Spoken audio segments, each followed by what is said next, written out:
இப்போ வந்து நடைமுறையில் ஒருத்தர் சந்திக்கும் பொழுது என்ன செய்கிறாங்கன்னா குட் மார்னிங்கிறாங்க, குட் நைட்டுங்கிறாங்க, குட் ஈவினிங்னு சொல்கிறாங்க. இதெல்லாம் இவங்கள்ட்ட உள்ளதா? இல்லை. இவங்க சொல்கிறத விட கொஞ்சம் நல்லது மாதிரி உங்களுக்கு தெரியுது. வெளியிலேருந்து கொண்டு வந்து அவங்க வந்து சிலர் திணிக்கிறாங்க. இதுக்கு பழக்கத்துக்கு ஆளானவங்க என்ன செய்கிறாங்க, இதையே தங்களுடைய வாழ்க்கையில் எல்லாருமே கடைப்பிடிக்கிறாங்க.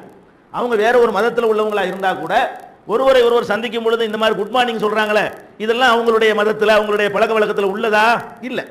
அது கொஞ்சம் நல்லதாக இருந்துச்சுன்னு அவங்க நினைக்கிறாங்க, அதை எடுத்துக்கொள்கிறார்கள். ஏன்னு கேட்டால் ஒருவர் நம்ம சந்திக்கக்கூடிய நேரத்தில் நம்மால் சந்திக்கப்படக்கூடியவர் வந்து பலவித நிலைமைகள் இருப்பார்.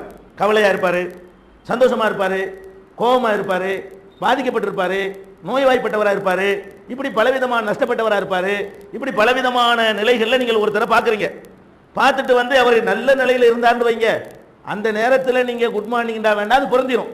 ரொம்ப சந்தோஷமாக இருக்காருன்னு வைங்க, நல்ல காலை பொழுது, அது அந்த இடத்துக்கு பொருந்தும்.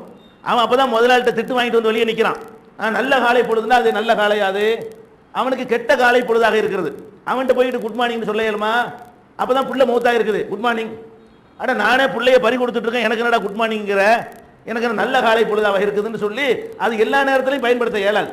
அப்போ நல்லதாக இருக்கிறானான்னு விசாரித்து பார்த்து எப்படி இருக்கிறீங்க, சந்தோஷமாக இருக்கிறீங்களா, அவனுக்கு கவலையெல்லாம் இல்லையா, குட் மார்னிங் சொல்லணும். அப்போ தான் அது பொருந்துமே தவிர எல்லா நேரத்திலையும் சொன்னோம்னா அதுக்கு அர்த்தம் இல்லாமல் போகும். வணக்கம், வந்தனோ, நமஸ்தே, நமஸ்காருங்கிறாங்க, எல்லாம் ஒரே அர்த்தம் தான்.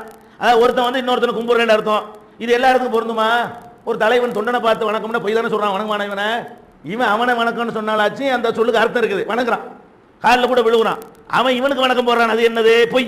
இதெல்லாம் சொல்லி இருக்கிற அந்த மக்கள்கிட்ட போய் இஸ்லாம் சொல்லக்கூடிய முகமன் இருக்க அதை சொல்லி பாருங்க, எல்லா இடத்துலையும் பொருந்தும். எளவுடா ஒரு வீட்டில் மூத்தாயிட்டாங்களா, உங்கள் மீது சாந்தி உண்டாகட்டும். அவனுக்கு சாந்தி வேணும், அவனுக்கு தான் ரொம்ப வேணும். யார் ரொம்ப கவலையாக இருக்கிறானோ அவனுக்கு தான் என்ன இருக்கு, சாந்தி, ரொம்ப நிம்மதி. சாந்தினா நிம்மதி, அமைதி. அப்போ அமைதி நிம்மதி எல்லாம் உங்களுக்கு தேவைங்கிறது யாருக்கு? சந்தோஷமா இருக்கிறான் அவன்கிட்டையும் போய் சாந்தியா இருங்க, சந்தோஷத்தினால தடம்புரண்டக்கூடாது.